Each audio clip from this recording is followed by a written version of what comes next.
unos 7 u 8 tienen nota, el resto tiene 0 en el taller, o sea que perdieron 2.5. Mañana espero que les vaya bien, cuidado. Además que, bueno, 2.5 más 1, 3.5, porque en participación en clase ustedes más que nadie saben la nota que tienen. 0 tienen ahí, participación en clase. ¿Sí? Entonces, a excepción de 1 a 2 personas, James ha contestado algunas veces, otras veces se ha quedado callado. ¿Quién más ha contestado? Luis ha contestado algunas veces. Fernanda ha contestado de las 100 veces una. Alexandra una que otra. Pero ustedes más que nadie saben exactamente. Ahí tienen, ya saben. Entonces, y otra cosa, Alexandra, ¿qué pasó con el trabajo? No hay trabajo. Sí le subí. No hay nada. Pero me salió error. O sea, es que no, la verdad no alcancé. Y de O hecho, sea, sí subí, pero. disculpe que le nombre a usted, pero es la única persona en el curso que no tiene trabajo de investigación. La única persona. Ajá, no. Ahí sí. No sé qué habrá pasado. Y ya les dije, no esperen hasta el último momento para subir, porque algo puede pasar, algo puede pasar. Justo no hay luz, algo, se dañó la base de datos del Moodle, algo puede pasar. Han tenido tiempo suficiente, más de un mes. Si se ponen a hacer el trabajo la noche anterior, claro, ahí sí, ya, ¿qué puedo hacer yo? O sea, poniendo como ejemplo, no en el peor caso. Pero no esperen hasta el final, o sea, sí, es que ahí puede pasar algo. Y ahora Alexandra ya perdió 2.5. No puedo hacer nada, ya está calificado eso ya. Ya, no se olvidarán, mañana mañana van a dar la evaluación, les de tomar unas 10 preguntas de teoría y unos 2 ejercicios. Entonces, mañana hacemos la evaluación ya. ¿Mande? Sí, claro, una hora. Hoy. Ya, vamos a revisar, esto también va como parte de la prueba de mañana, es el otro protocolo, no estaba en el taller. Por eso digo, la verdad, ustedes mismos pónganse las manos en el corazón. Ese taller estaba para 2 horas, exagerando. 2 horas, exagerando. Y les di 4 horas. ¿Cuánto tiempo tuvieron? Y en la última media hora había que... Tiempo suficiente, ¿no es cierto? Si es que yo hice, no creo que me demore más de 5 minutos en correr el comando, capturar y subir. 5 minutos. Esta es la prueba algunos datos, van a ver que se demoran menos de 1 minuto, si es que han hecho. Si no han hecho y en ese rato, y verán, es la primera y la última vez que les paso, porque estuve en ese evento, les paso, pero realmente todos deberían estar cero, porque hubieron compañeros parados. ¿Sí? Es como que en una prueba teórica estén caminando, están dando una evaluación, es un examen. No pueden estar parados. Y en mi tiempo, los compañeros cuando hacían eso, les decía, oye, siéntate porque luego viene el ingeniero y nos pone a todo cero. Ustedes también tienen que reclamen sus derechos. Si les ponía 0 a los que estaban haciendo el trabajo, yo no estaba aquí sentado, se les ponía 0. Claro, porque estaban parados. Yo vi por aquí un grupo, por aquí estaban otros grupos, por acá estaban otros grupos. De lo que avancé a ver ese ratito, no tengo que estarles controlando como niños, ya están en 6º semestre y se van a seguir quedando en 6º semestre, si siguen así. Pero no tengo que venir a controlarles, peor que niños de primer semestre, ¿sí o no son? R2, y del R2 está conectado un R3, y del R3 está conectado un R4, y además sabe la información de R2, sabe la información de R3 y sabe la información de R4, por sus propios mecanismos. No se confía en lo que el otro le enseña. ¿Ya?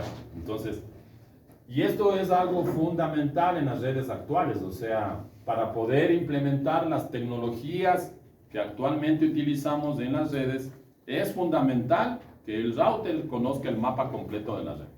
¿Ya? Es por eso que estos son, en la práctica, estos son los 2 protocolos que en las redes se utilizan. ¿Sí? Entonces, y ahí están tecnologías como MPLS, tecnologías como Segment Routing, tecnologías como VXLAN, como EVPN, etcétera, etcétera, etcétera, que son las tecnologías que actualmente utilizamos en las redes. Esas tecnologías, un requisito fundamental es que el router sepa el mapa completito de la red. Y la única forma que un router entienda y conozca del mapa completo de la red es que tenga implementado un protocolo basado en el algoritmo Lean-State. Entonces, por eso es que ya, de una vez. Y de estos 2 protocolos, el que en la práctica deberíamos utilizar es AES. Deberíamos de ver por qué. Pero ahora, en la materia vemos solamente OSP, el próximo semestre hemos de ver AES. Y ahí vamos a ver por qué es que es mejor AES que el protocolo SPF, si los dos están basados en el estado del enlace, ¿no? ¿Ya? Entonces, veamos ahí. Ahora, el protocolo SPF ya tiene algunas mejoras en cuanto a cómo funcionaba el protocolo RIP.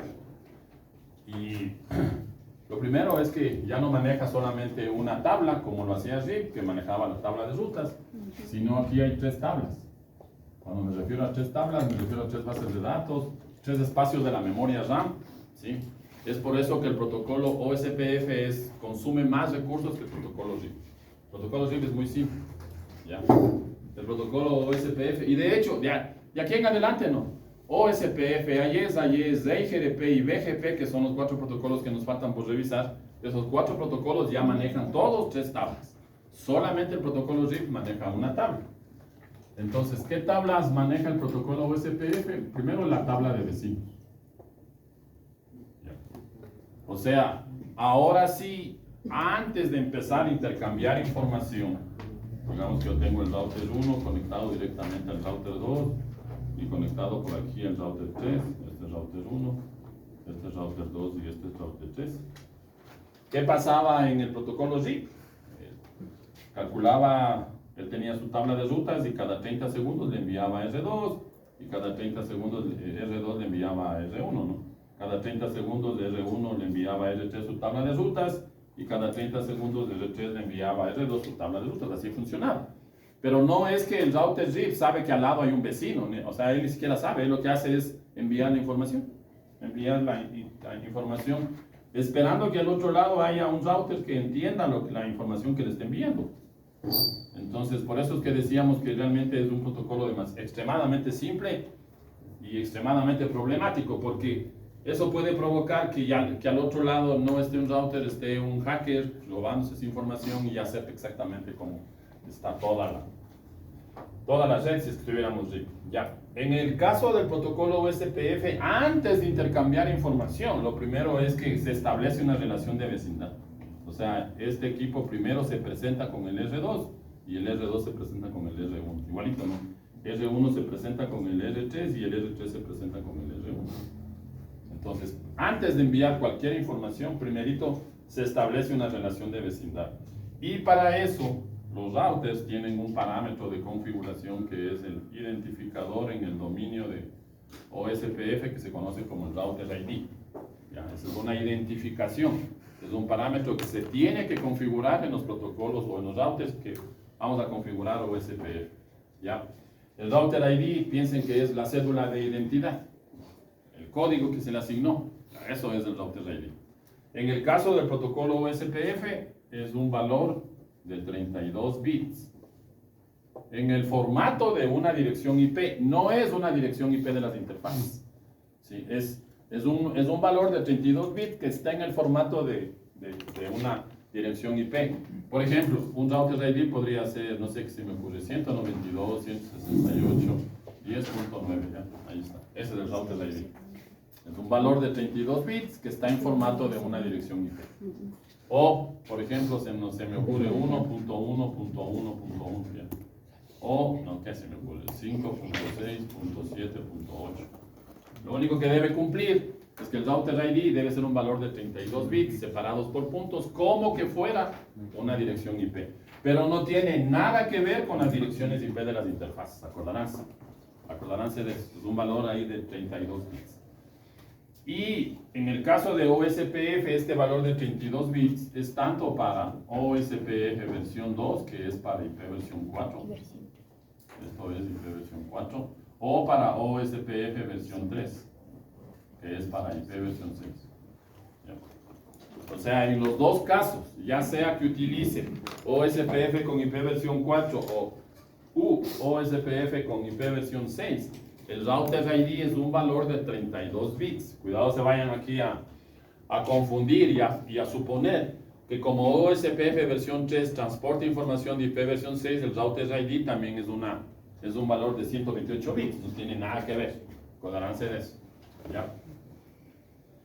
Entonces, ya vamos a ir haciendo la prueba ahí para que verifiquen. ¿Qué contiene la tabla de vecinos? Eso no, los vecinos. En este caso, digamos que el router ID tiene como, el router 1 tiene como router ID 1.1.1.1 y que el R2 tiene como router ID 1.1.1.2 y que el router 3 tiene 1.1.1.3. En la tabla de vecinos, lo que va a decir del router 1, por poner el ejemplo, ya vamos a ver ahí los comandos que... Entonces, en la tabla de vecinos va a decir que el router 1 tiene un vecino que es el 1.1.1.2 y el 1.1.1.3. Eso es lo que almacena, más otra información que ya vamos a ver. Eso ya lo... Lo mismo para el R2, ¿no? Verán que eso no es rutas, no es nada. Es solamente la identificación de quiénes son mis vecinos.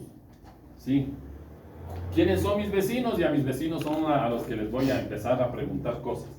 ¿Ya? Entonces, lo mismo, ¿no? R2 tendrá su tabla de vecinos, la 1.1.1.1 y la... Nada más, ¿no? Porque no, el R3 no es vecino. Verán, y aquí es otra cuestión interesante. Los vecinos son los que están directamente conectados, ¿no? Directamente conectados. O sea, R1, ¿cuántos vecinos directamente conectados tiene? Tiene 1112 y el 1113. R2, ¿cuántos vecinos directamente conectados tiene? El 1111. Y el R3, ¿cuántos vecinos directamente conectados tiene? El R3 tendría el 111 y el R1 tendría el 113 y el 112. ¿Ya? Entonces, todos los protocolos, excepto BGP, manejan vecinos directamente conectados. O sea, OSPF, AES y HTTP, digamos que aquí está cualquiera de esos tres protocolos. Para R1, ¿cuál es el vecino? R2. ¿Y cuál más es el vecino? R3. Y para R2, ¿cuál es el vecino? R1. Nada más. Y para R3, ¿cuál es el vecino? R1. Porque son los vecinos que están directamente conectados. ¿Ya? Pero en BGP existen dos tipos de vecinos. Los que están directamente conectados y los que no están directamente conectados. O sea que si esto fuera BGP, R1 tendría R2 como vecino y R3 como vecino. Hasta ahí no ha pasado nada. Pero R2 tendría R1 que está directamente conectado y R3 que es un vecino remoto al que llega a través de R1. ¿Sí? Eso en BGP. ¿Ya? O sea que R3, si es que aquí estuviera corriendo BGP, Border Gateway Protocol, que ya hemos de ver más adelante, BGP. Protocolo de Gateway y de Border sería la traducción de eso, no, Border Gateway Protocol. ¿Ya? Si esto estuviera configurado BGP, R3 en su tabla de vecinos podría tener a R1, que es el que está directamente conectado, que ese es el vecino normalito, ¿sí? El vecino con el que en la casa chismoseo ahí siempre. Pero hay un vecino con el que de vez en cuando me encuentro, pero también puedo conversar. Entonces, ese vecino es el vecino remoto. No está directamente conectado, pero BGP sí tiene la capacidad de tener un vecino remoto. Ya cuando veamos BGP ahí comentamos eso. Pero OSPF, AES y HTTP, el vecino, ¿quién es? El que está directamente conectado. O sea, que en esos protocolos no existe este concepto del vecino remoto. Solamente los vecinos que están directamente conectados. Entonces, esa información está ahí. Ahora, ¿cuántos tipos de mensajes? Ya les pongo en la otra tabla. ¿Cuántos tipos de mensajes tiene el protocolo RIP? Uno solo, en el mensaje update. Que finalmente el mensaje update termina siendo la tabla de rutas. ¿De acuerdo? La tabla de rutas se está enviando. En cambio, en OSPF se manejan 5 tipos de mensajes. Que por eso digo, ya el protocolo no es tan simple en cuanto al manejo de recursos. Ya, entonces, mensaje número 1, el mensaje. Mensaje número 2, la descripción de la base de datos, DDB. La descripción de la base de datos, de hecho es DDB. La descripción de la base de datos. Ya vamos a ver qué base de datos. Tercer mensaje. Mensaje update. Cuarto mensaje. Cuarto mensaje request. Quinto mensaje ACK. Entonces, ahí ya maneja, ya no es como en RIP que teníamos un solo mensaje. Entonces ya vamos a ir viendo para qué sirve cada uno de los. Yo tengo aquí un cierto mensaje que está viendo un curso que es LSA, que dice que escribe la topología de la red. No, los LSAs lo que pasa es que inicialmente para que se intercambien la información, ahí se envían LSAs. Ya vamos a hablar de los LSAs. Formaría parte del hilo. Claro, estos son mensajes que están dentro del protocolo.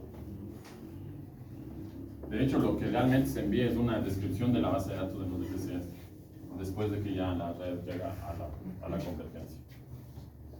Ahora, verán, ¿cómo funciona esto? Yo tengo aquí mi router 1 conectado a mi router 2. El primer mensaje que envía es el mensaje Elo, ¿no? Entonces el router 1 le envía al router 2 un mensaje Elo. Y eso, me imagino que pusieron Elo porque se trata de establecer relación de vecindad, ¿no? Ahí se está saludando el router 1 al router 2. Ya. El router 2 también le envía un mensaje Elo. Y una vez que ya se establece la relación de vecindad, claro, una cosa es establecer la relación de vecindad, ¿no? Ya. Pero otra cosa es que esa relación de vecindad se tiene que mantener en el tiempo. Ya. Entonces, el mensaje Elo tiene dos funciones. La primera función es crear la relación de vecindad o establecer la relación de vecindad, como ustedes quieran.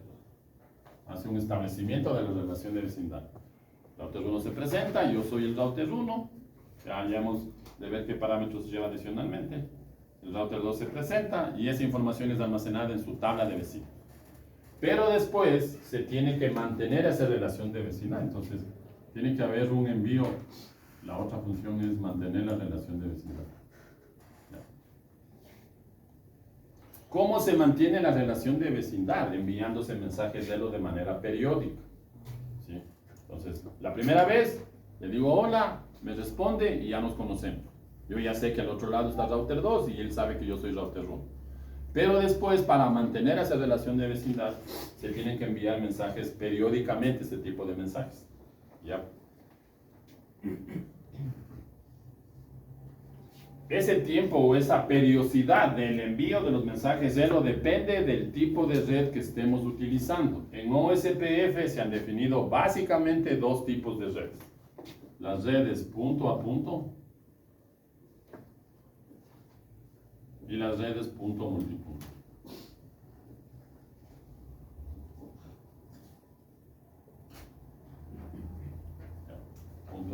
Punto a punto y las redes punto multipunto. Y estas redes las voy a poner aquí con un asterisco, porque esas redes funcionaban con tecnologías de redes, valga la redundancia, que en la actualidad ya no existen. Ya, o sea, para yo poder crear una red punto multipunto, debo tener una tecnología llamada Friend Relay o una tecnología llamada ATM. Pero al menos en el país eso ya no se implementa más de 30 años. Hace 30 años hablábamos de ATM, hace 30 años se hablaba de Friend Relay, ahora ya prácticamente eso no existe. De pronto por ahí en algún lado del mundo probablemente exista, pero al menos en nuestro medio, o sea, si yo quiero a un proveedor de servicios decirle necesito un enlace a Friend Relay, le va a decir eso no existe hace 30 años. O si le dice necesito un enlace a ATM, eso en el país. De hecho, en el país la única empresa que empezó a implementar ATM fue CNT. ¿Sí? Que en su momento era la que tenía más dinero, ¿no? Ya. Pero cuando estaban implementando ATM, ¡pac! Llegó la fibra óptica. El cambio tecnológico fue así, ¿no? En el momento que llegó ATM al país, no pasó ni un año y llegó todo el tema de la fibra óptica. Entonces ya dejaron ahí eso a un lado, porque obviamente con ATM yo podía tener tasas de transmisión de hasta 150 megabits. Y en Friend Relay podía tener tasas de transmisión de hasta 54 megabits. Entonces imagínense, yo en la casa tengo un canal de 400 megabits de internet. O sea, casi 3 veces lo de ATM. Entonces, vuelvo y repito, ¿no? Ya en el mundo, obviamente, en los años 60 esto ya se desarrolló. 60, 70 ya se desarrolló. 80, la mayoría de los proveedores en el mundo tenían ATM. En Ecuador llegó cuando ya estaba en la fase final, ¿no? El momento que llegó, luego ya llegó la fibra óptica inmediatamente y además más barato, mayores anchos de banda. Entonces, ¿qué hicieron? Bota a bota el equipo igual a la final, se compró con los impuestos de los ecuatorianos, no pasa nada. Claro, bota a bota ahí está. Y ya, de hecho, no vieron acceso a nivel de usuario final de ATM, estaban en pruebas y eso ya nunca. O sea que finalmente nosotros, en la práctica, no vamos a implementar este tipo de tecnologías. No lo vamos a hacer porque no hay, o sea, ya no hay. Claro, ahora, de hecho, ustedes se quieren comprar un switch para hacer ATM, no existe en el mercado. Eso ya se dejaron de producir hace más de 30 años. O un switch para hacer friendly lane, eso ya no existe. Entonces, esta tecnología como tal no lo vamos a implementar. Está definida, pero no lo vamos a implementar. ¿Ya? Lo que vamos a hacer en la práctica es hacer redes punto a punto, ¿sí? O SPF, redes punto a punto, ¿ya? En este tipo de redes, estos mensajes se los envían cada 10 segundos. ¿Ya? Cada 10 Igual segundos. no varía, ¿no? Ni para, Sí, claro. para IPv6. Ah, no, pero tú puedes cambiarlo. Claro, o sea, a través de una línea de comando tú puedes pero cambiar. por defecto. Pero el tiempo el tiempo por defecto en el que se envían estos mensajes es de 10 segundos, no importa si es para IPv4 o para IPv6. O sea, los mismos tiempos que se Claro. aplican a SPF Sí, todo. general. Igualito. De hecho, es como en RIB, ¿no? Todo lo que aprendimos de RIB en IPv4 al final Se aplica se aplica en IPv6. ¿Qué cambió? ¿Qué cambios hubo en, digamos que mañana la pregunta dice, ¿cuáles son las diferencias entre RIB versión 2 y RIB NG? ¿Qué pondrían? Aparte de, no, van a poner RIB versión 2 para IPv4, RIB NG es para IPv6, pongo 0. Es obvio, claro. Ya sabemos que por eso se llama NG, pues. ¿Cuál es una diferencia? Podría ser las entradas se mantienen, pero o sea, en RIP versión 4 sería sumado 52 y en 52 y en NG sería 78, más o menos tomándole en cuenta todos los datos. ¿Qué opina el público? Para la cabecera. ¿Qué opina el público? Pero eso tiene que ver con IPv4 y IPv6. Por eso. El MTU Pero- no cambia. Porque, No, pero Por el eso MTU sí el es MT, beneficio. eso pero, le o sea, mete cuando un. se le resta, cuando se le resta, Ajá. en IPv4 se le resta 20. Pero eso es lo que varía en el IPv4 y IPv6. En RIP. No sé. Ustedes son los que me están diciendo. Pero bueno, sigamos en eso. Ya. 10 segundos en punto a punto y 30 segundos en punto multipunto, ¿no? O sea que, si es que, bueno, aquí está claro que es un tipo de red punto a punto, ¿no? O sea que R1 le envía a R2 cada 10 segundos del mensaje ELO y R2 le envía a R1 cada 10 mensajes, cada 10 segundos del mensaje ELO. Todos estos mensajes al final tienen una cabecera, un header de OSPF. El header de OSPF está entre 20 y 24 bytes, o sea, el máximo es 24, el por defecto es 20. ¿Por qué? Porque también yo puedo hacer autenticación. Entonces, cuando hago autenticación utilizo el máximo que es 24 bytes. En nuestro caso debemos de utilizar el valor por defecto que es 20. O sea, si el mensaje ELO tiene, no sé qué se me ocurre, 45 bytes, está claro que de esos 45 bytes, 20 bytes son la cabecera del protocolo OSPF y luego está la data del mensaje ELO. ¿Ya? Entonces, ¿qué información lleva el mensaje ELO?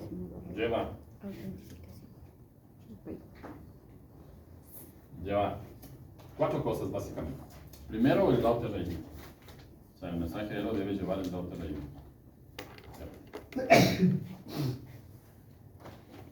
Segundo, lleva el tipo de red que está manejando.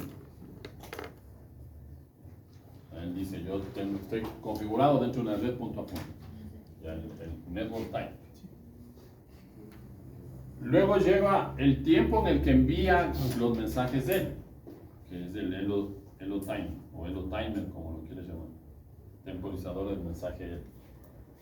Y luego hay un valor que se conoce como el deep time o deep timer. El tiempo de muerte sería la traducción de eso, ¿no? ¿Qué es el deep time? Es el tiempo que el router 1 va a esperar que el router 2 envíe el mensaje hello hasta o antes de declarar que el vecino se cayó o que el vecino tuvo algún problema. Entonces, recordarán, primero se establece la relación de vecindad inicial y luego R1, para saber que R2 está vivo, está recibiendo mensajes de hello cada 10 segundos. Cada 10 segundos le llega el mensaje hello, cada 10 segundos le llega el mensaje hello, y sustantivamente. Entonces, ¿cuánto tiempo el R1 espera que le llegue un mensaje hello antes de decir algo le pasó a R2? Eso es el deep time. Y este deep time es 4 veces el hello time. 4 HT le vamos a poner. ¿Ya? O sea que en las redes punto a punto esto sería 40 segundos. Y en las redes punto multipunto esto sería 120 segundos. O sea que en una red punto a punto el router 1 va a esperar 40 segundos antes de decir que el R2 se cayó o que el R2 tuvo alguna falla, algún inconveniente. ¿Ya? Esa información, recordarán, esa información es la que viaja dentro del mensaje. Ya cuando veamos el mensaje hoy lo vamos a verificar. Ya, así funciona. Listo, entonces, primerito se establece la relación de vecindad. Entonces, ¿qué más? Después se intercambian unos mensajes llamados LSAs. Link State. Anuncios de Link State, no, LSAs. Anuncios de Link State. Ya. Entonces vamos a hacer aquí el ejemplo. Vamos a hacer el ejemplo. Digamos que aquí yo tengo otro router que es el router 3. Conoce L1. Digamos que esto conoce L2. Y digamos que esto conoce L3. Acuérdense que igual aquí hay que poner una red entre los routers, o sea, vamos a llamarle a esto N1 y a esto le vamos a llamar N2. No me interesa si es IPv4, IPv6, si le pusieron una red completa, si le pusieron una subred, eso es indiferente al algoritmo, al protocolo, no importa. Entonces, ¿qué hacía RIP? Calculaba las direcciones de red de lo que conocía y enviaba la información. Y después toda la tabla de rutas enviaba. Entonces, ¿qué es lo que hace OSPF? En ese sentido es diferente. Porque lo único que hace es enviar un LSA hacia el R2. ¿Qué es el LSA? Es la información de las redes que él conoce más la métrica. Entonces, digamos, el LSA del R1, en este caso va a decir, yo conozco N1 y este N1 tiene un costo 1. Ya vamos a ver cómo calcular el costo 1. Y además conozco L3 y este L3 tiene un costo 2. Y digamos que aquí hay otra red, ya vamos a poner que hay otra red. L5 ya. Entonces, y además conozco L5 y esa red tiene un costo de 3. Un C3. Ya vamos a ver cómo calcula. Eso es el LSA. ¿Ya? R1 le envía, una vez que ya se configuraron o se están configurando los equipos en OSPF, R1 le envía eso a R2. R2 coge esa información, se queda con una copia, se hace una copia de esto, del LSA de R1, y lo almacena en una base de datos. Lo almacena en un espacio de memoria RAM. Ya. Esa base de datos se llama la LSDB, la base de datos de Link State. La base de datos de Link State. ¿Ya? Todos tienen eso, ¿no? R1 también tendrá una LSDB y el R3 también tendrá una LSDB. ¿Cómo se llena esta LSDB? Con los LSAs que van llegando de toda la red. ¿Ya? Entonces verán cómo funciona esto. R1 le envía a R2 su LSA de la información que él conocía. Ya vamos a hacer el LSA de R2, ¿no? LSA debería tener este R2 debería de ser, yo conozco L2, L2 tiene un costo de 1, también conozco N1 con un costo 2 y también conozco N2 con un costo 3, ¿cierto? Y el R3 debería tener un LSA donde diga yo conozco L1 con un costo 1 y conozco N2 con un costo 2. De manera general, ya vamos a ver cómo calculamos ese costo. Finalmente ese costo es un número. ¿Ya? Pues esto es el LSA que inicialmente tiene cada uno de los routers, ¿no? Este sería el LSA del R3, este sería el LSA del R4, del R2. ¿Ya? Entonces analicemos el R1. El R1 calculó a través de lo que está directamente conectado, hizo el cálculo del costo y le envió esa información al R2. El R2 coge esa información, lo guarda dentro de su base de datos y envía por la otra interfaz. Se envía para acá. Ya. La misma, ¿no? La que le llegó, no modifica, no toca nada. La información que le envió R1, que le llegó a esta interfaz, se hace una copia de esa información y eso se almacena en la base de datos. Y esa misma información que le llegó de R1 le envía al otro lado, al otro vecino. ¿A quién le tiene que enviar? Al vecino. ¿Ya? O sea, yo por aquí no voy a tener LCAs porque por aquí no tengo ningún vecino. Por eso es que previamente él sabe quiénes son los vecinos. ¿A quién envía los LCAs? A los vecinos. Entonces el R3, como ya le llegó, como él ya no tiene más vecinos, para adelante, entonces él almacena aquí el LCA del R1. Acá también estaría en su base de datos el LCA de R1. Y aquí también, ¿no? Porque inicialmente se guarda su propio LCA. O sea que aquí en esta tabla deberíamos tener también un LCA del router 2, ¿no? Inicialmente. Y aquí también, ¿no? El LSA del router 3. Ya. Esa es la que inicialmente teníamos. ¿Qué más? El R2 igualito, ¿no? Envía el LSA a R1 y envía el LSA a R3. O sea que ya después aquí tendríamos el LSA de R2. Y acá también tendríamos el LSA del router 2. Ya. Y ahora el R3, ¿no? El R3 le enviaría al R2 un LSA, él se copia esa información, o sea que aquí ya tendría el LSA del R3 y esa información es enviada al vecino, o sea que finalmente aquí tendríamos el LSA de R3. Ya. La información de la LSDB tiene que ser idéntica en todos los equipos. Verán que no es la tabla de rutas, es solamente lo que él conoce. ¿Sí? En RIP, ¿cómo funciona? La primera vez es lo que él conoce, pero ya una vez que hay en convergencia, ¿qué está enviando? Está enviando la tabla de rutas cada 30 segundos. Toda la tabla de rutas. Este proceso se hace una sola vez. Entonces, se hace una vez, el router 1 ya conoce la LSA del router 2 y la del router 3, y ahí está en convergencia. El router 2 ya conoce dentro de su LSDB la LSA del router 1, la LSA del router 3, y con su propia LSA ya crea su propia base de datos. Y así sustantivamente. ¿Ya? No es la tabla, todavía no es ninguna tabla de rutas. ¿Ya? Entonces, ese es el proceso, ¿no? Estos mensajes de LSAs, obviamente que igual siguen siendo mensajes OSPF, deben tener. Y aquí también algo interesante. Los OSPF se encapsula a nivel de IP. A nivel de IP, o sea que, ¿cómo vamos a tener nuestra encapsulación? Yo tengo aquí el mensaje de OSPF, cualquiera que sea, Noel o la descripción de la base de datos, el update, el request o el ACK, y luego voy a tener aquí IP, versión 4, versión 6, no importa, y luego voy a tener Ethernet, y aquí ya saben el F6. ¿Se acuerdan que en el campo protocol de la cabecera IP versión 4 había un valor 89, ¿se acuerdan? ¿Para qué servía el valor 89 del campo protocol de la cabecera IP versión 4? Jessica. ¿Cuál era el objetivo de ese valor? ¿Quién se acuerda? Rommel. El amigo de Rommel. ¿Tú cómo te llamas? Manolo. Vamos a ver. Manolo, ¿para qué servía? ¿O no servía?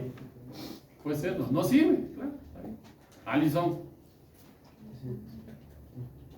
José. ¿Tú cómo te llamas? Douglas. Ya, Manolo y Douglas. A ver, Douglas. El otro vecino de Alison R3. ¿Tú cómo te llamas? Anderson. Ya, Anderson. ¿Para qué servía el valor 89? El valor 89 indica que el paquete IP lleva un mensaje OSPF. ¿Y el valor 88?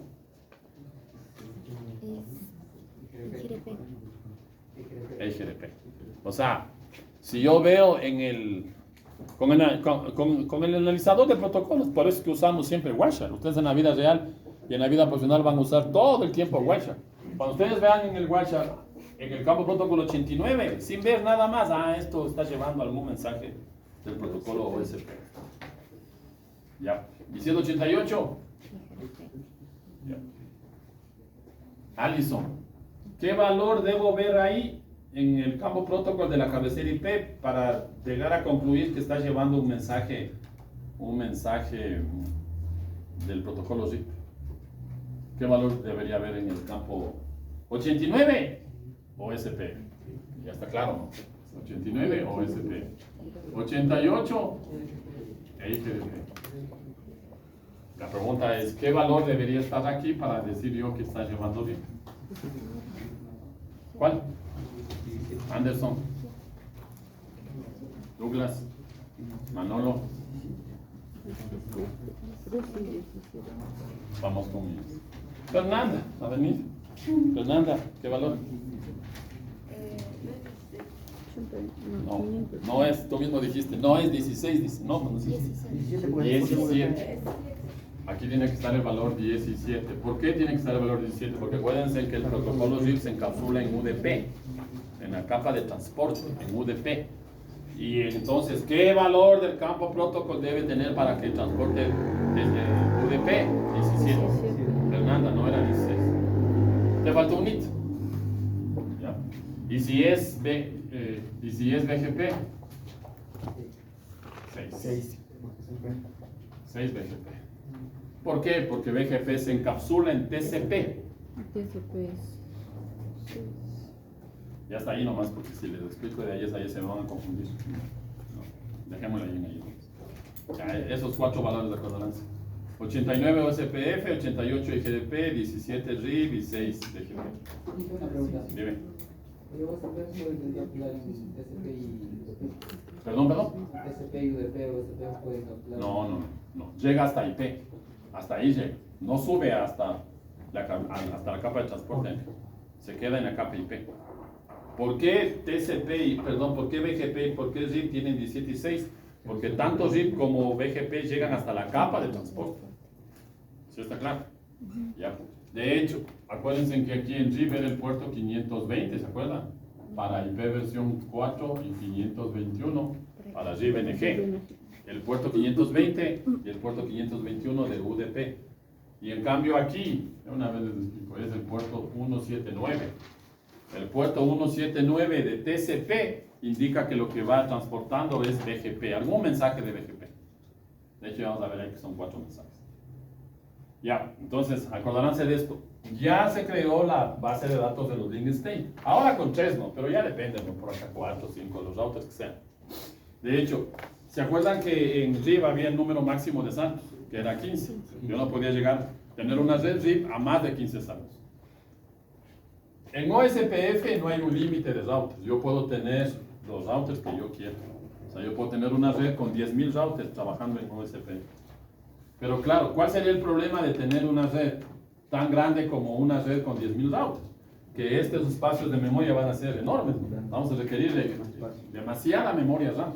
Probablemente unas cuantas decenas de gigabytes para almacenar. Imagínense un router de 10.000, una red de 10.000 routers. Y supongamos que cada router tiene conectados 10 redes nomás, vamos a suponer 10 redes. Multipliquen 10 por 10.000, ahí tienen la cantidad de memoria que deberíamos tener en cada uno. Y verán que estamos hablando solamente de una de las tablas, ¿no? Y de hecho, la siguiente tabla, ahí estamos regresando a esta parte, la siguiente tabla es la LSDB, la base de datos del link state. Esa es la siguiente tabla. ¿Ya? Entonces, tabla número 1, la de vecinos.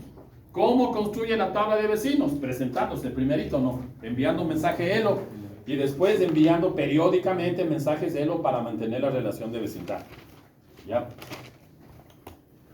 Los routers empiezan a determinar qué información se conoce directamente y qué costo tiene asociado cada una de las redes a las que él conoce directamente.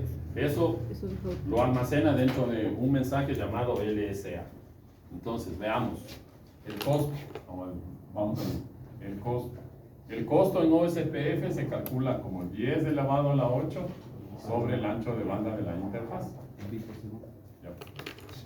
Sí.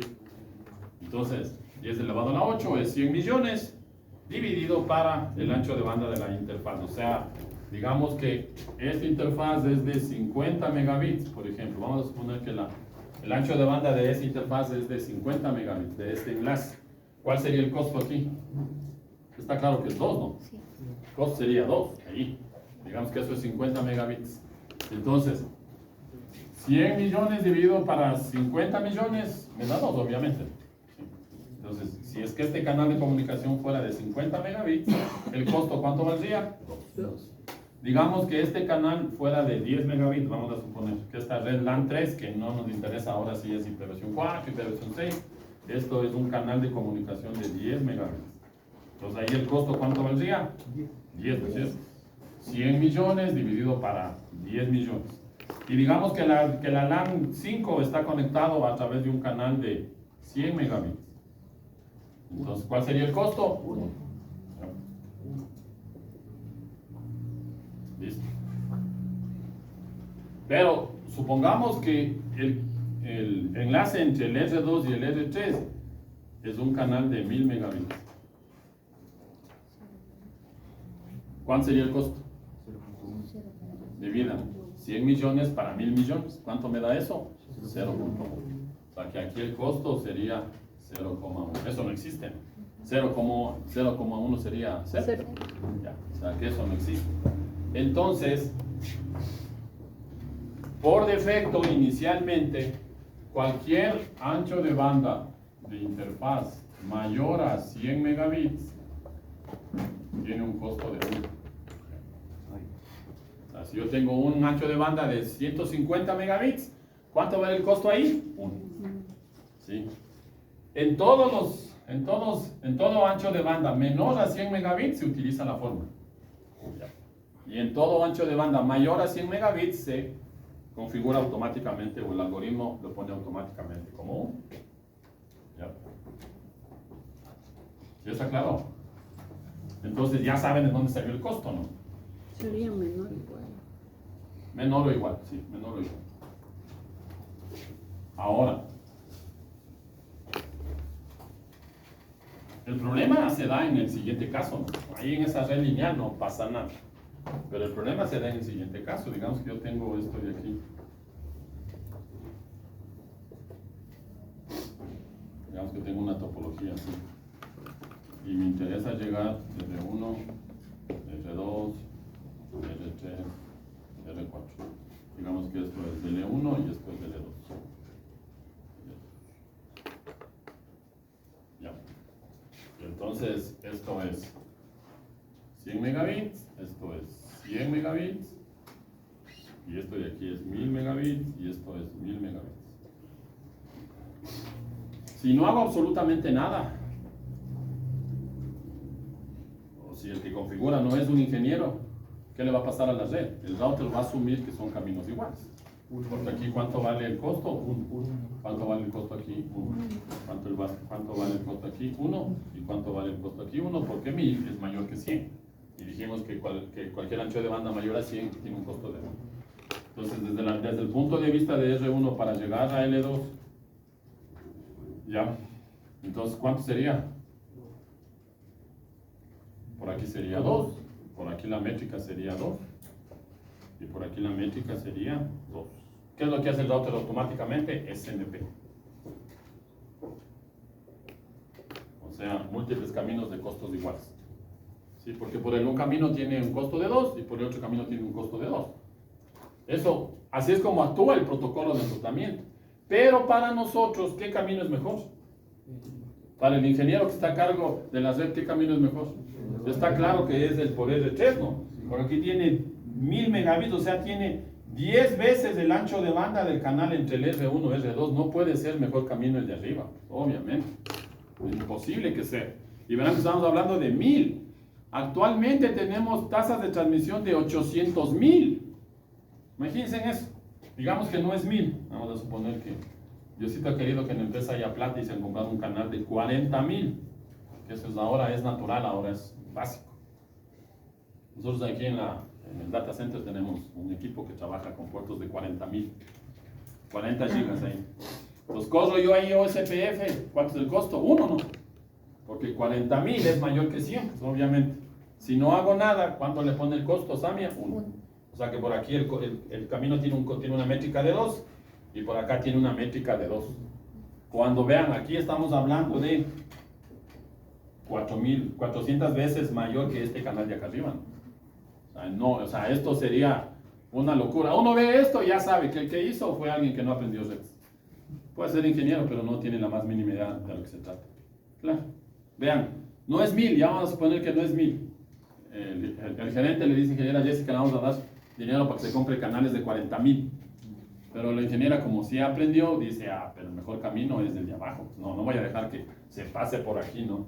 Sí, la información, sino por aquí y que esto quede como un camino de respaldo, ¿no? De pronto ahí, si es que pasa alguna cosa. Entonces, ¿qué hay que hacer? Hay que cambiar el ancho de banda de referencia. ¿Qué es el ancho de banda de referencia? El mayor ancho de banda de las interfaces. O sea, en este caso, digamos que este canal, inclusive, supongamos que esto es 40.000 y esto es 1000. ¿Qué canal tiene mayor ancho de banda? Si es que esto es 1000, 100, 40.000 y 1000. Obviamente que el canal de abajo sigue siendo mejor canal de ancho de banda.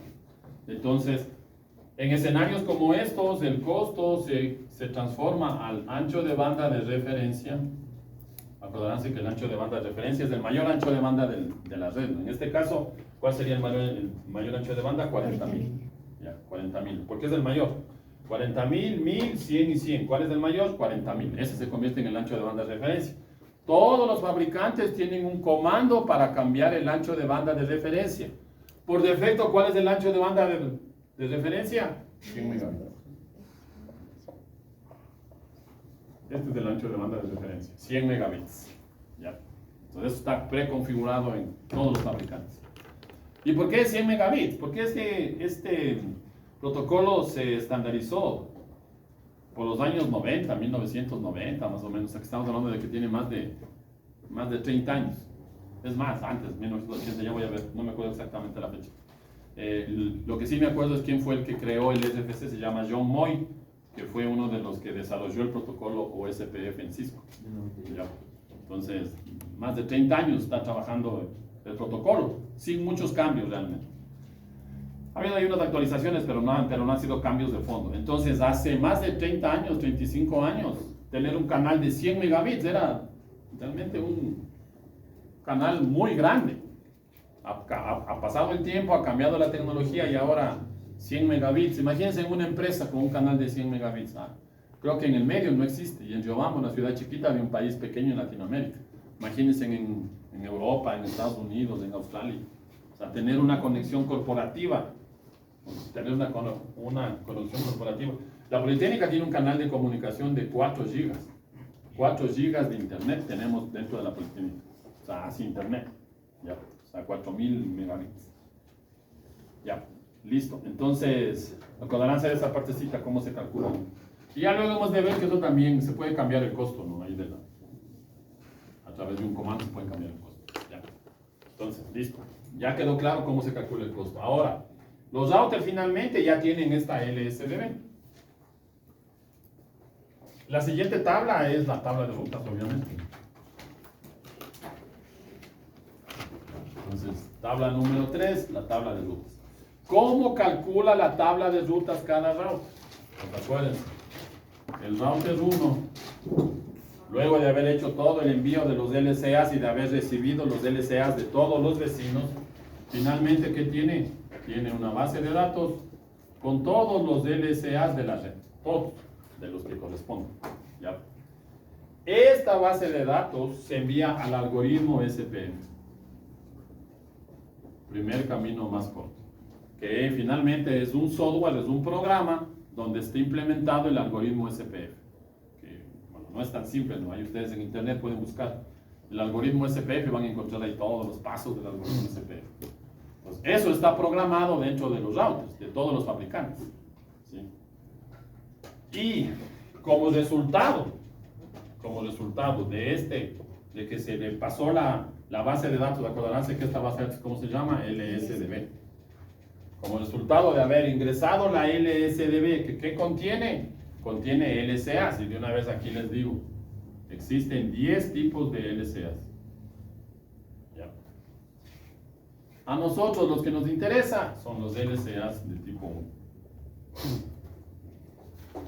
LCAs de tipo 1. En nuestras redes, ¿qué LCAs vamos a tener? Los LCAs de tipo 1. Se conocen como LCA router, se llama. LCA de tipo router. Ustedes en el material tienen eso ahí. De todos esos 10 que existen, los que nosotros vamos a usar, al menos en este curso, es los LCAs de tipo 1. Pero hay el LCA de tipo 2, el LCA de tipo 3 y así sustantivamente. Y de hecho hay unos LCAs que se conocen como LCAs de tipo opaco, así es como se llama. Ahora no vamos a tratar con el opaco. Próximo semestre. O sea, no es que no van a aprender, van a aprender. Les toca.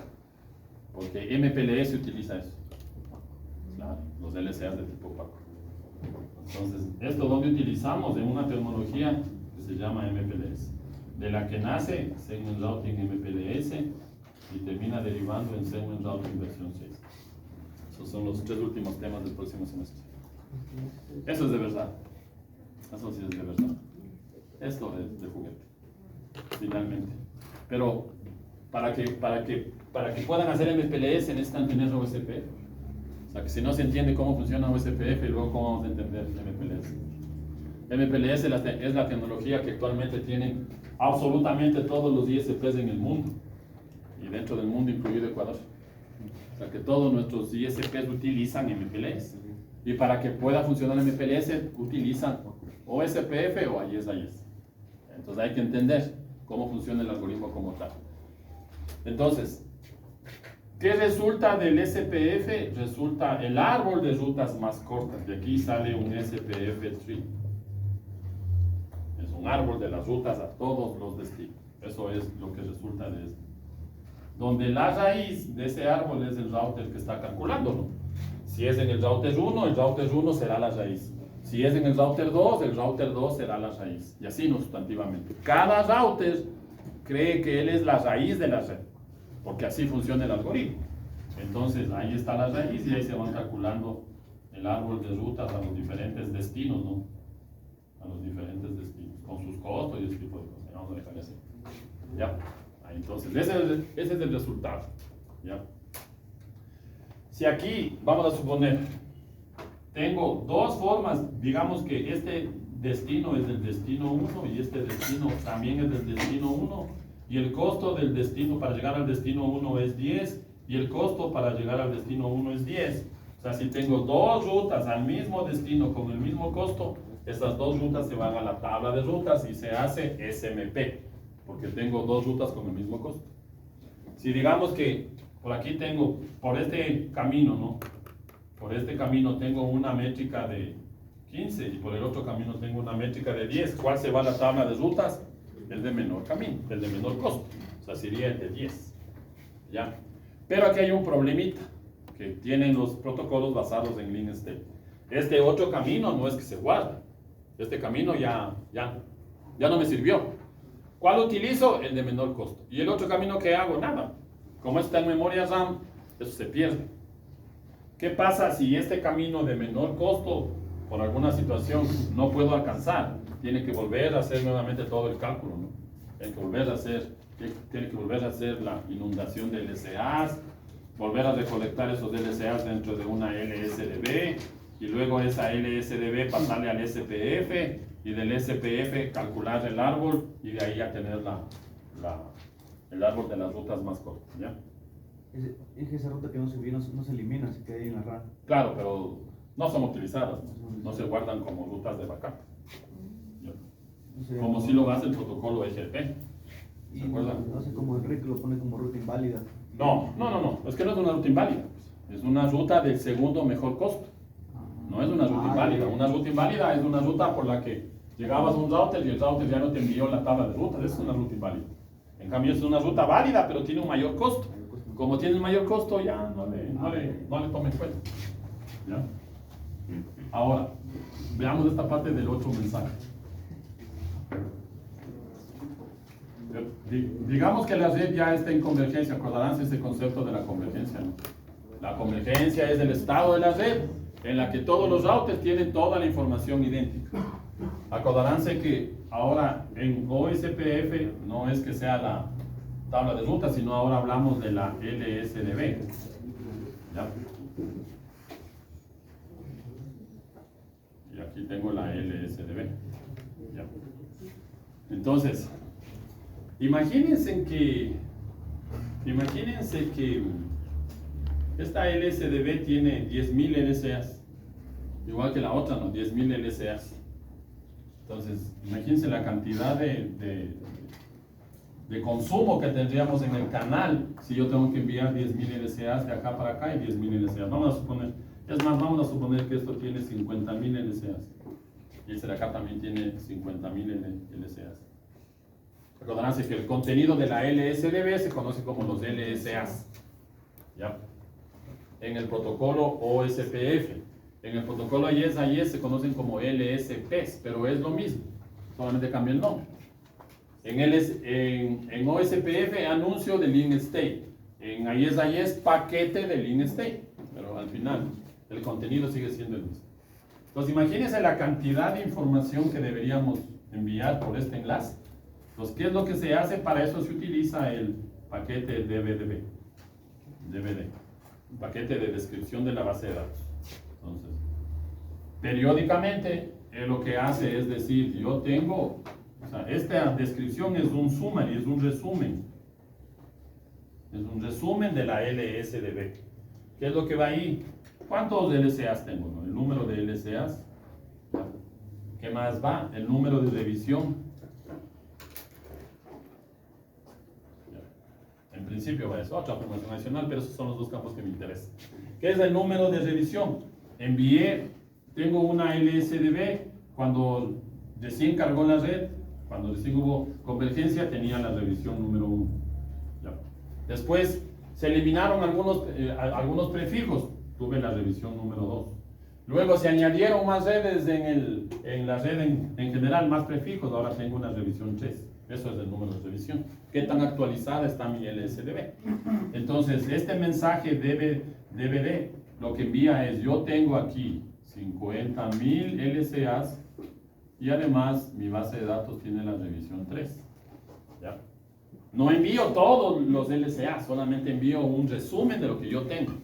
Porque, ¿cuál es la idea? Minimizar el consumo del ancho de banda, ¿no? Imagínense que no fueran 50.000, que fueran 100.000. ¿Ya? Entonces, ahí estamos en un problema. Ahora,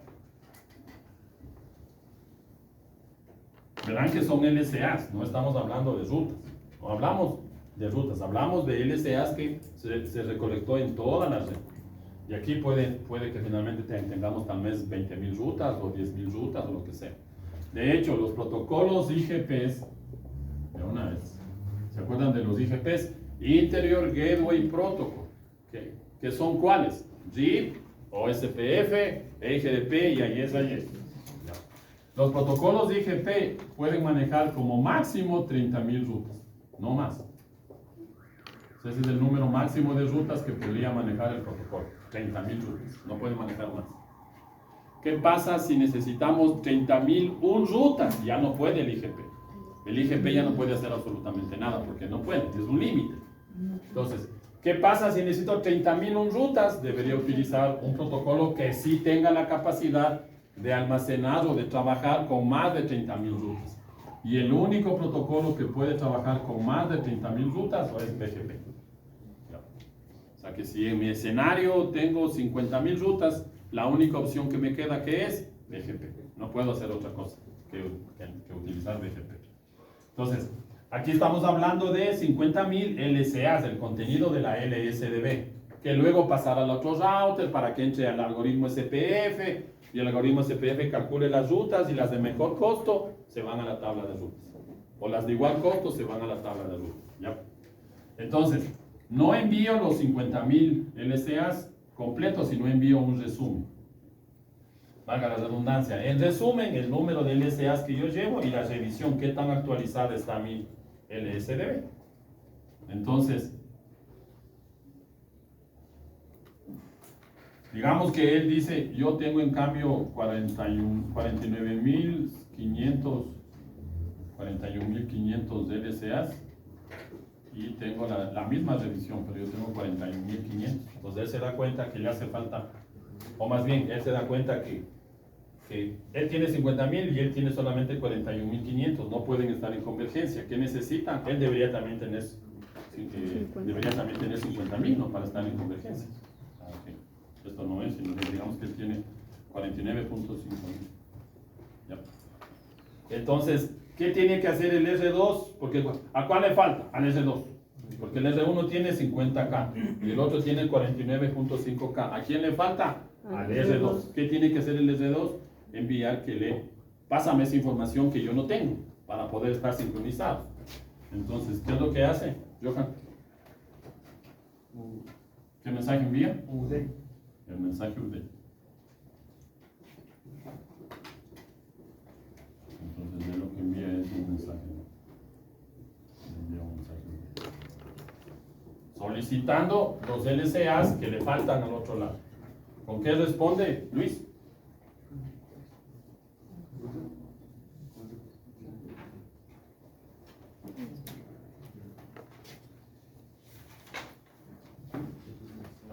Él pide un request. El request no, la petición. ¿Y dónde envía? En un mensaje UD. O sea que lo que envía es un UD. Ya, así es. Porque ¿a quién le falta? Al S2. ¿Cuánto le falta? En ese ejercicio, 500. Entonces, ¿quién tiene que solicitar los 500 LCAs que le falta? R2 a R1. ¿Con qué mensaje de OSPF le solicita? Con el mensaje request. ¿Sí? Acuérdense que el request significa solicitud. Entonces yo solicito, oye, por favor envíame los 500 que me faltan. Entonces, el R1 envía los 500 que le faltan. ¿Ya? Entonces, lo envía en un mensaje update. Y ahora él, ¿cómo responde? Con un ACK.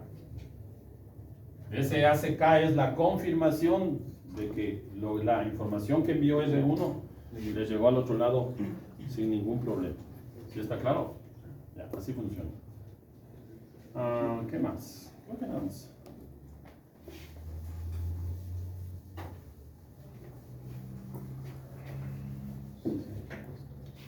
¿Cómo calcula la métrica? Ya dijimos, ¿no? Acuérdense de eso, la métrica es la sumatoria de los costos de las interfaces de salida. Acordarse de eso. Esa es la métrica, ¿no?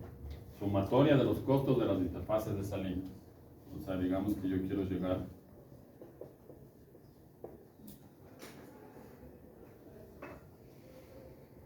ya. Entonces, digamos que esto es C1, esto es C2, esto es C3, esto es C4, esto es C5 y esto es C6. Y ahí digamos que esto es de R1, esto es de R2, R3, R4, R5. Y digamos que esto es C7. Costo 7, ¿no? Ya. Dependerá del ancho de banda. Ya. Entonces yo necesito llegar desde el router 1 hacia esta interfaz que tiene costo 6. Entonces, ¿cuál sería la métrica en el primer camino? El primer camino sería R1, R2 y R3, ¿no? Sería el primer camino que podría tomar. Y el segundo camino que podría tomar sería R1, R4, R5, R6, no, perdón, R3. Ya. ¿Cuál es la métrica en el primer camino? El costo 1 más costo 2 más costo 6, ¿no? Lo que sea, dependerá eso del ancho de banda. Y por el otro lado, ¿cuál sería? Costo 3 más costo 4 más costo 5 y más costo 6. Ahí esos serían los valores. Lo que corresponde. Ya, entonces, a ver, hagamos un ejercicio. Ya la configuración lo dejamos para después. Eso, al final es muy simple. Hagamos un ejercicio. Entonces, digamos que esto es de R1, por aquí esto es de R2, R3,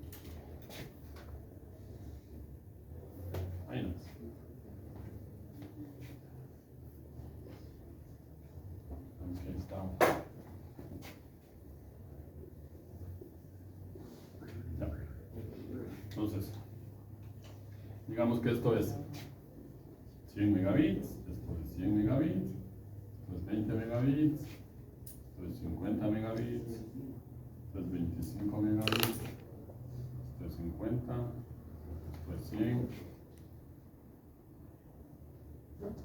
25, 50, 100 megabits. 500 de este. Digamos que 100 megabits. Ya, creo que no nos falta nada. Entonces, nos tocaría calcular los costos, ¿no? Como ningún ancho de banda es mayor de referencia inicial, ya saben, utilizaríamos la misma fórmula, 10 elevado a la 8 sobre el ancho de banda. Pues ahí sería el costo 1, por acá sería 1, por acá sería 1, por acá sería 5, por acá sería 2, por acá sería 4, por aquí sería 2, por acá sería 4, por acá sería 1, ah no, aquí era 50, no 500, Sí. 2 y acá sería 1. Si no, ya nos tocaría cambiar el de referencia, tiene que ser 50. Ya. Si fuera 500, ya saben, ya sería 500 megabits dividido por el ancho de banda del resto. Depende de lo que tenga. Ya. Entonces veamos. ¿Cuál es la mejor ruta?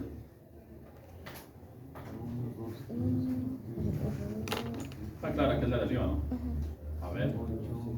7, 8. Sí, no. La de arriba sería la mejor. La mejor ruta sería esta, ¿no? R1, R2, R3 y R7. Sí, ahí 8. La métrica, ¿cuánto sería? 8, ¿no? 1 más 2, más 2, 3, más 4, 7 y más 1, 8. Si nos venimos por acá sería 1 más 4, 5, 6, 8, 9, ya es mayor. Si nos venimos por aquí sería 1 más 5, 6, más 4, 10, más 1, 11. Si me vengo por aquí, 12, 16, 17. ¿Sí, no? Si me vengo por aquí así, vengo por acá, vengo por acá, 6, vengo por acá. ¿Cuánto sería? 6, 8, 10. Ninguna tiene 9, ¿no? Sí, la 8. ¿Cuál tiene? 1 más 4, 5, 6, sí, ven, 8 y 9. Ahí. Pues aquí habrían dos rutas, ¿no? La primera ruta sería de R1 a R2, a R3 y a R7. ¿Esto cuánto me da el costo? 9, ¿no? 1, 2, 4 y 1, 9. 9, ¿no? Sí, 9. Y la otra sería la de acá, ¿no? R1, R4, R5, R6 y R7. Que sería 1, 5, 6, 8 y 1, 9. ¿Y no sería 8 el 8? R1, R2, R3, R7. A ver, 1 más 2, 3, más 4, 7, no, 8, 7. 8, 7. Esa es la menor. 8. Porque es la sumatoria de los costos. Entonces, de las interfaces de salida. Sale por aquí el paquete, ¿no? 1 más 2, más 4, más 1, 8. La de abajo me da 9. Dije, pero la R1, R2, R3, R6 y R7 también da 8. Esa me da 8. Vamos a ver R1, R2, R3, R6. Sí, esa también da 8. Entonces sería R1, R2, R3, R6, R1, R2, R3, R6 y R6, R7. Sí. 1, 3, 5, 7 y 8. Está bien, eso también me da 8. Ya. No hay ninguna otra que me dé 8, ¿no? Ya. Entonces ahí hace SMP. SMP. Entonces, 3. o sea que utilizaría las dos rutas, ¿ya? Para enviar tráfico. Ahora, los routers, ya dijimos de la otra vez eso, ¿no? Los routers por defecto hacen SMP basado en la dirección de destino. Dirección de destino.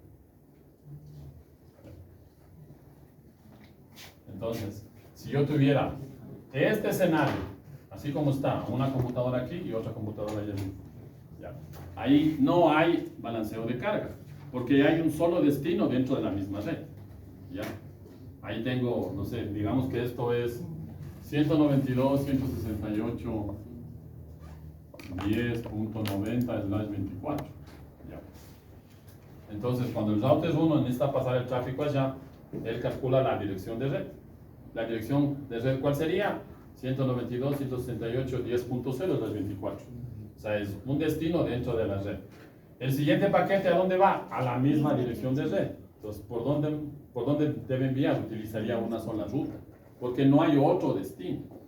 O sea, si aquí fuera esto, digamos que aquí no fuera un cable, sino fuera un switch, aquí tuviera conectado otro computador estelar, 192, 168, 10, 95/24.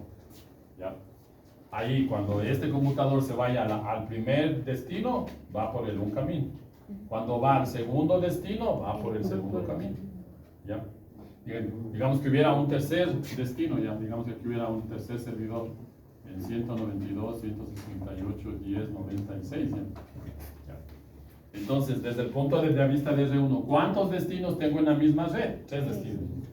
Porque todos, si hago el cálculo, todos están en la red 192, 168, 10.0. Ahí tengo 3 destinos. Entonces, cuando él envíe la información al primer destino, debería enviar por la primera ruta. Y cuando envía el segundo destino, debería enviar por la segunda ruta. Y cuando envía al tercer destino, debería enviar por la primera ruta. Y así nos va haciendo el balanceo de carga. ¿Ya? Ahora, la pregunta es, ¿cuál es el primer camino y cuál es el segundo camino? En la vida real eso es aleatorio, ¿no? O sea, que aquí el primer camino, ahí está. En la vida real eso es aleatorio. Para nosotros en los ejercicios vamos a suponer que el primer camino es con el primero que estableció relación de vecindad. O sea, si al R1 ya le configuré primero y luego le configuré al R2 y luego al R3 y luego al R4, de estos dos, ¿con quién estableció primero relación de vecindad? Con el R2. Y después, ¿con quién estableció relación de vecindad? Con el R4. O sea que este camino sería el primero, ¿no? Igualito, ¿no? R2 venía a R3, ¿ya? Y el R3, aquí la diferencia es entre el R3 y el R7, ¿no? Entonces, ¿cuál es el primero? Del R3, ¿con quién estableció primero relación de vecindad? ¿Con el R6 o con el R7? Con el R6, o sea que este sería el primer camino, ¿no? Que sería el primer camino y este sería el segundo camino. Porque es el mismo, ¿no? R1, R2, R3, esto es igualito. O sea que todo el tráfico va por aquí hasta aquí. Aquí es la diferencia. En un lado va por esta parte y en el otro lado va por esta parte. Entonces deberíamos ver este equipo con quién estableció primero relación de vecindad. Si fuimos configurando en orden. R1, R2, R3, luego R4, luego R5, luego R6 y después R7. Entonces, ¿con quién primero estableció relación de vecindad? Con el R6. O sea que está claro que este camino lo tomaría desde el punto de vista de R3 como primero. Y este camino lo tomaría como segundo. ¿Sí? ¿Sí está claro? Ya. Lo mismo para el otro lado, ¿no? R7, ¿con quién estableció primero relación de vecindad? Con el R6, ¿no es cierto? En ese orden, ¿no? En ese orden. Ya. ¿Ya está claro? Ya. Entonces, no se olvidará que mañana no, todavía nos falta cuartos de hora. Hagamos el ejercicio. Supongamos que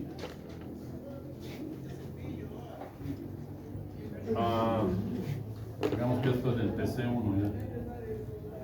Y digamos que esto es del servidor 1, esto es del servidor 2, del servidor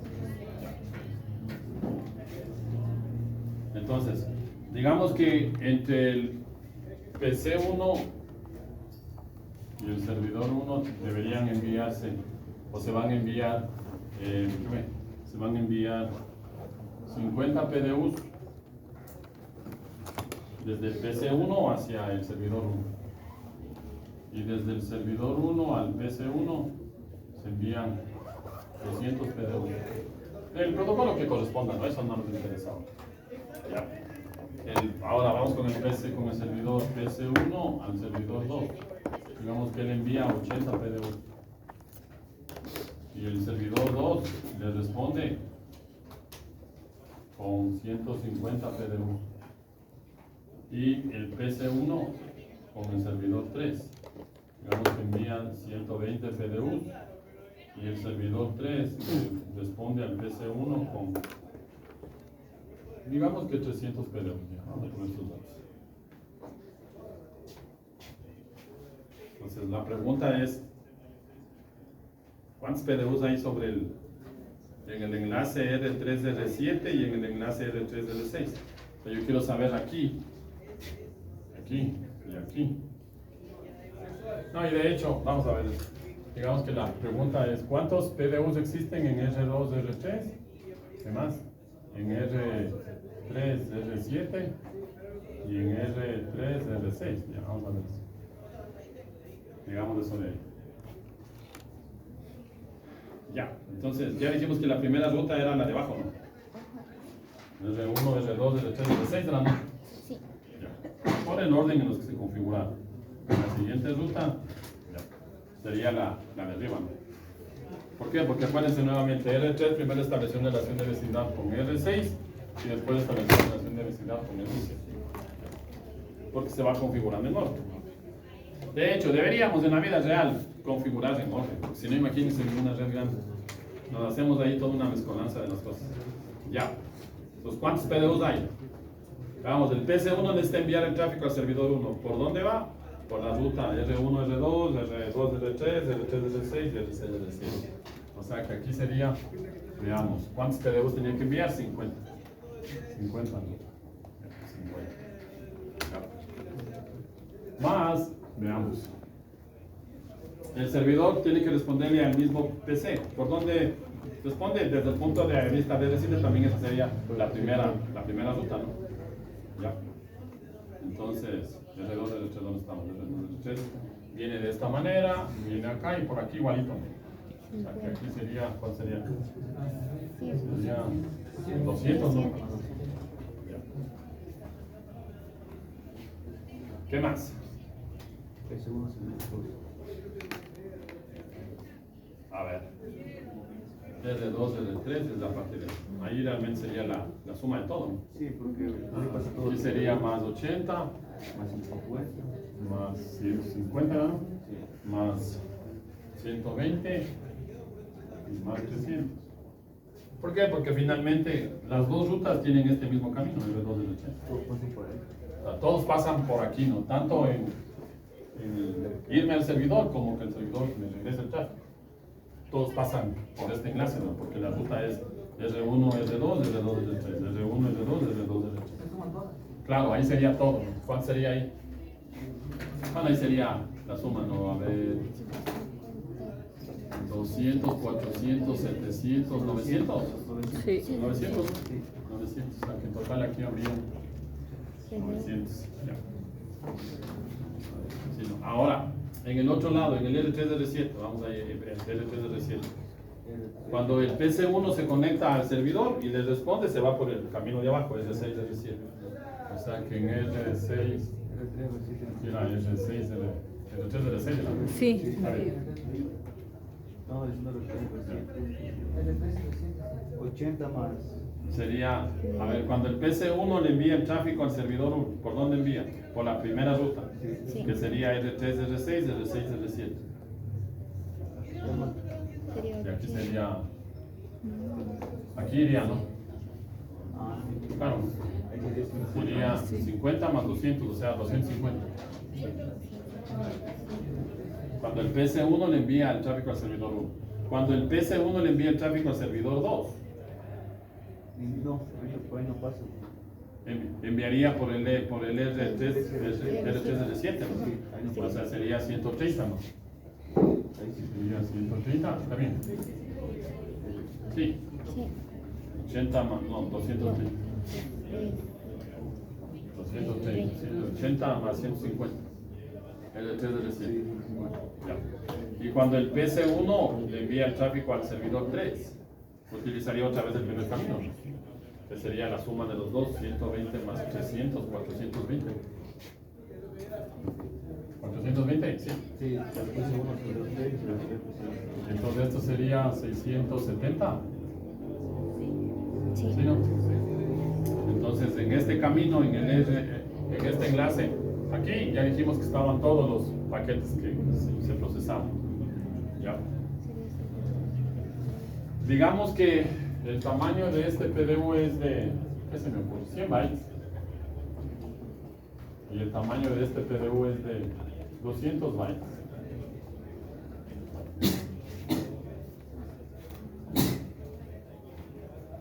O más bien, para hacerlo más rápido. Digamos que todos los PDUs tienen 100 bytes. Vamos a suponer. El tamaño del PDU es de 100 bytes. Digamos que es de 100 bytes. Entonces, ¿cuánto tráfico habría? Habría que multiplicar el número total de PDUs por el tamaño de cada uno de los PDUs. En este caso, 900 por 100 bytes. Y en este caso sería 230 por 100 bytes. En este caso sería 170 por 100 bytes. Ya. Bueno, ya tocaría hacer el cálculo matemático, ¿no? 900 por 100 más 230 por, allá tienen cuánto tráfico están enviando por cada uno de los enlaces. Ese es el tráfico del usuario. ¿Qué me falta? ¿Qué me falta? A eso le faltaría, acordarse que en cada uno de los enlaces están enviando mensajes cero. Entonces, el router 2 le envía al router 3 mensajes cero y el router 3 le envía al router 2 mensajes cero. En toditos, ¿no? En toditos. R1 le envía a R, así no. Acuérdense que esos mensajes cero se están enviando por todos los enlaces. Para mantener la relación de vecindad, si no, ¿qué pasa si pasó 40 segundos y no le llegó el mensaje? Él asume por ahí y el enlace se cayó. Ya, entonces, digamos que el mensaje OSPF tiene un tamaño de 40 bytes, para hacerlo fácil. Ya. Digamos que tiene un tamaño de 40 bytes. Y digamos que este tráfico de los 900 PDUs y toda la información que se envió, digamos que en 20 minutos. Vamos a suponer. A todo este tráfico de los PDUs que se enviaron, se lo envió en 20 minutos. Supongamos que se envió en 20 minutos. Entonces, ya está claro que en el R2, R3, ¿cuántos bytes habría? ¿Cuánto tráfico habría en el R2, R3? 90.000 salían. O sea, aquí en este enlace habría 90.000 bytes. Más lo que genere el protocolo USPF, está claro, porque se están mandando mensajes cero. ¿Ya? Entonces, ¿cuánto sería? Dijimos que los mensajes cero se encapsulan a nivel de IP. Hemos dicho que es IP versión 6, asumimos que es IP versión 4. No, de hecho está aquí, ¿no? Ahí está, IP versión 4. O sea que es IP versión 4, o sea que sería 40 más 38.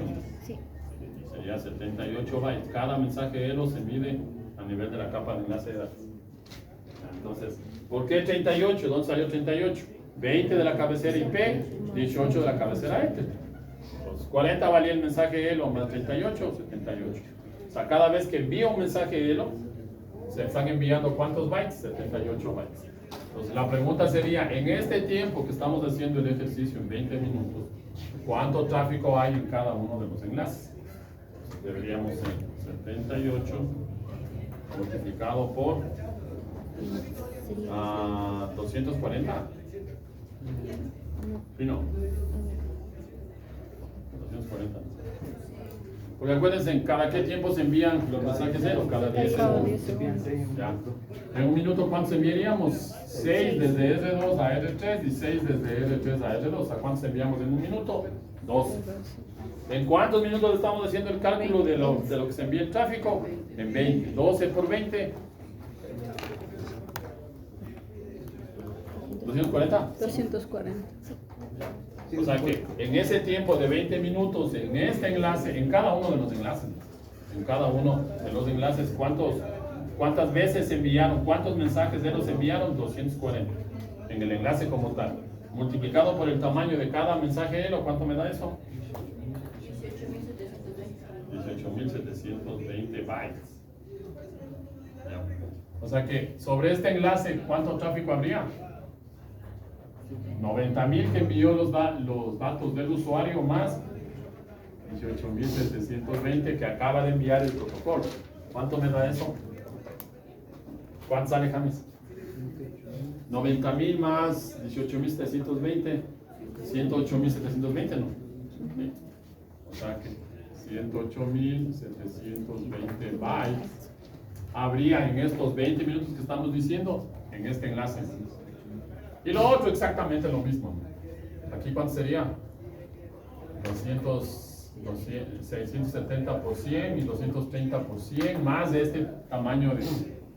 Porque recuerden que por este enlace, ¿cuántos bytes de mensajes de los enviaron? Lo mismo, porque el tamaño no ha cambiado, el tamaño sigue siendo el mismo. Aquí en 20 minutos, ¿cuántas veces enviaron? ¿Cuántos mensajes de los enviaron? 240. ¿Por qué? Porque se envían cada 10 segundos. En un minuto, ¿cuántos segundos hay? 60. Si se envían cada 10 segundos, ¿cuántos mensajes de lo envío? 6. 6 desde el R3 al R7 y 6 desde el R7 al R3. ¿Cuántos se enviaron en total? 12 en un minuto. ¿Ya? 12 por 20 minutos, 240. En ese tiempo se enviaron 240. Multiplicado por el tamaño del mensaje L. Y ahí sale ese valor. Y de ahí ya. Listo. Con eso, preparados para mañana. Estudiarán. Mañana buscamos un aula para dar la